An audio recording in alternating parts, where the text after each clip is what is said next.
si Idol madla, nakakahanga, may mga hawak, gandang linyada. Ika'y inspirasyon kung bakit hanggang ngayon ako'y palaging kumakarera. Good news mga kalapatids, dahil yung ibon natin na si Kobe, ayan si Kobe Liling, yung itlog niya mga kalapatids nakita ko kanina mapipisa na. So alam na this mga kalapatids, nagkasimilya. So effective yung ginawa natin sa kanya. Okay, try natin ha. Kuha tayo ng isang itlog niya. Sana magalit, sana hindi magtampo, no? To. Ayan, ito mga kalapatids, kunin natin yung isa. Mga kalapatids, ayan o, kata nyo ba? Ayan o, may biyak-biyak na mga kalapatids, ayan o. So isa lang ibig sabihin yan, ayan o, may crack na. Ito lalabas na yan. So yun ang nakapangalan ng Kobe Jr. Yan. Oops! Noong una, nagduda ako dito na hindi mapipisa eh. So inalis ko yung itlog. Nilagay ko sa incubator. Tapos ayun nga, yung kasabay na nilagay ko sa kanila, pinilimlim ko, eh mapipisa na din. Tapos yung kasabay ng itlog na pinapisahan natin sa kanya, ito na dito. Check natin. Itlog naman yun nung White Johnson. So inalis ko kasi yung itlog noon, yun muna nilagay ko sa kanila. So sinwap-swap egg ko lang. Eh sakto yung isang ibon natin dito, eh walang similya yung itlog. So nilipat naman namin dito mga kalapatid, siya dito. Mapipisa na rin yata ito ngayon eh. Kasi nakita ko na kanina, ay bumukas. Sumabit. Ayan. Ayan mga susungit siya. Teka, tanggalin muna natin. Nagkaroon ng pupustong. Ganito. Favorite na mga kalapati natin ito mga kalapatid siya. No? Taiwan soil. So bibigyan natin itong breeder. Isa natin muna. At wala na rin silang tubig. Ayan, kita nyo. Kaya dapat pagtanghali, madalas magpatuka saka magpainom. Kaya kita nyo kasi nauuhaw yung mga kalapatid. So ayan o, nilantakan kagad nila o. Adik na adik ang mga ibon natin dyan. Sarang muna natin yung itlog. Natin yung itlog. Ito yung nilagay kong itlog mga kalapatids. Yan, mapipisa na rin. Ayun o, may crack na rin mga kalapatids. Ayan o. Ito yung nililimliman nila Kobe. So hindi nila anak to. Yan, ito anak nung White Johnson. Yan, hindi rin anak ng dalawa na to. So pinasiter ko lang sa kanila. Sakto naman nasabay. Dahil yung itlog nito 31, sila Kobe ganyan date din. So tama-tama. Ayun no. Nag-tweet na mga kalapatids, naririnig ko na eh. So lalabas na yan. Siguro mamayang gabi. Pisa na yan. Yan, dito may nabisa rin na isang piraso. Ayun mga kalapatids oh. Anak nung speedbird na si CJ. Ayan, pinapisa naman natin dyan yung anak nung ex-makina mga kalapatids na cookies line. Cookies yung anak niyan. So hindi sa kanilang anak yan, hindi nila tunay na anak yan. Pinasiter lang natin yan dito kay Baby Magda, saka dun kay CJ. Ayan, kasi wala ring similya, yung dalawang itlog nila eh. So nasabay, so, nilipat ko yung isa natin sa tunay na magulang sa labas. Ayan, sarang muna natin din. So mapipisa na rin dito. Ito yung Dax Juice ko mga kalapatids. Ay, Dax Juice. Ay, pisa na. Asang konti pa ng tubig na nilagay ko. Papalitan na natin. Pisa na rin pala mga kalapatids. Yan o. Ilan na pisa? Ayun, may isa na. Ayun o. So yung isang itlog. Ito, ganito yung mangyayari dun sa isa mga kalapatids. Yan, kita nyo. Yan o. O, di ba? Umibiyak na ganito. Tapos hanggang makarating doon. Tapos mabibisa na. So, balikan natin ito isa. So magdadalawa na yan mamayang gabi. Ayos. Inbreed to mga kalapatids.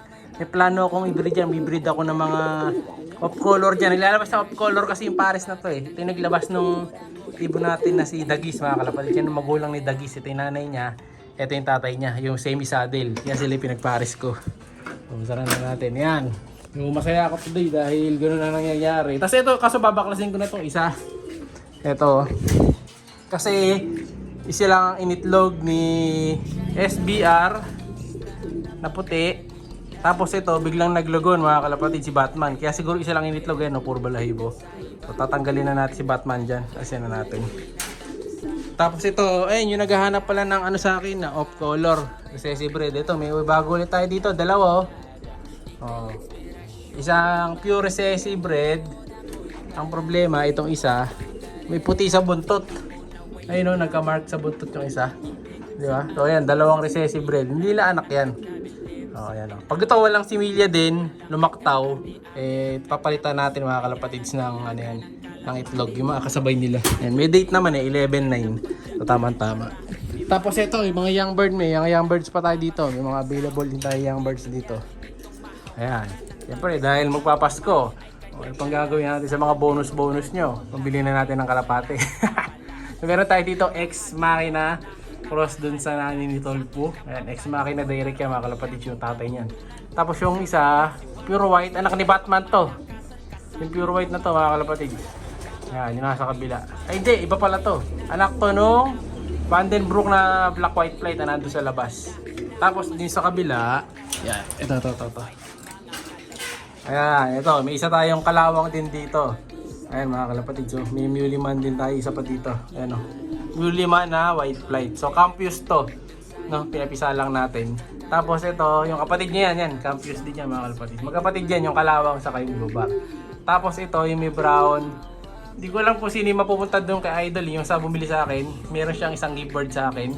So, bibigay ko sa kanya yung isang puti or yung isang yun, yung may brown. Depende kung alin yung possible ka sa dalawa. Hindi ko pa na-check eh. Yan, Idol ah. Isa dyan yung padadala ko sa iyo bukas. So, congrats.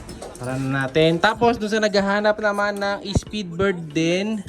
Ito, yung pinakain ko pala kanina na to. Dalawa na to, parehong kapatid ni Boy Paasa. Ayan, purong kapatid ni Boy Paasa yung dalawa na to. So meron tayo dalawang inbreed dito na speedbird. Ayan. So kung gusto nyo palahi ng speedbird, ayan, ito. Sure speedbird na to mga kalapatids dahil ang kapatid na pinagpares natin dyan. Magkasunod yung ring number niyan mga kalapatids. So ito yung babae, ito yung lalaki. Kita nyo yung mga mata nila. Oh, puti-puti ang mga mata, magkapatid yan. So sure na pearl eye ang lalabas dito. So magandang pang breeder na mga speedbird. Saktong-sakto yan. So nangapisa na yung mga binibreed ko ha. Meron din tayo pala dito. Ito pa. Meron pa tayo ditong black. Ayan, oh. So yung PBDM cross Scoopman Raisin natin na itim. Nakapares din sa Tiger Grizzle Muliman. Ito yung naging anak nila. Ayan, oh. Mukhang black Tiger Grizzle yung maliit. Tapos yung malaki parang pure black. Ayan, mga off-color mga kalapatids. Marami pa tayong bibreed na off-color eh. Dito naman, yan, anak naman nung Tacloban finisher natin. Kasi solo Tacloban, ito. Meron siyang dalawang anak dyan. Nakapares naman yan dito sa Japan. O, ayan. Baka gusto nyo ng anak mismo ng finisher. So, ito, meron po tayo. Marami tayong mga pang-out na mga young birds. Siyempre, alam nyo na, magpapasko. Ang bigay sa mga inaanak. Pantakbo sa mga inaanak ko. Ayan. Ito, isiitlog na rin yung mga breeder ko dito, mga kalapatids. Ayan, may mga number na. Ayan, may mga itlog-itlog na sila lahat dyan. Ito na lang wala pa, si Santa Ana sa kay Luis Chu. Tapos yung Masili sa kayong Imbrek. Dahil ito, may isa pa akong space. So, magpaparis pa tayo dyan.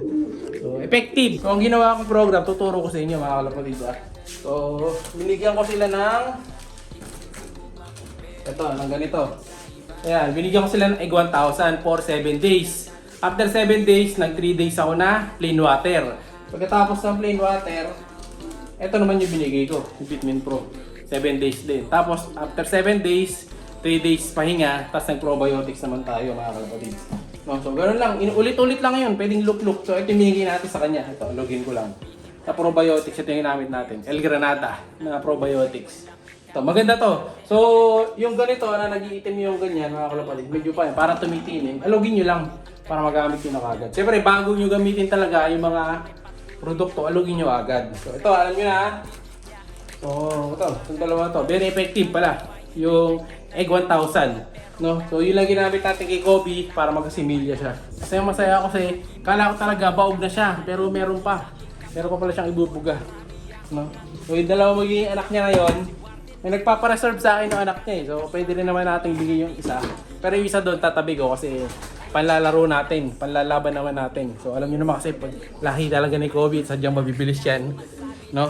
Kaya talagang susubukan natin yung sa laban. So, ayan ha, sa mga nag-aaral ng YB, madami pa tayo. Ayos. Thank you. Siya'y kalapatistang napakagaling na kinakilala.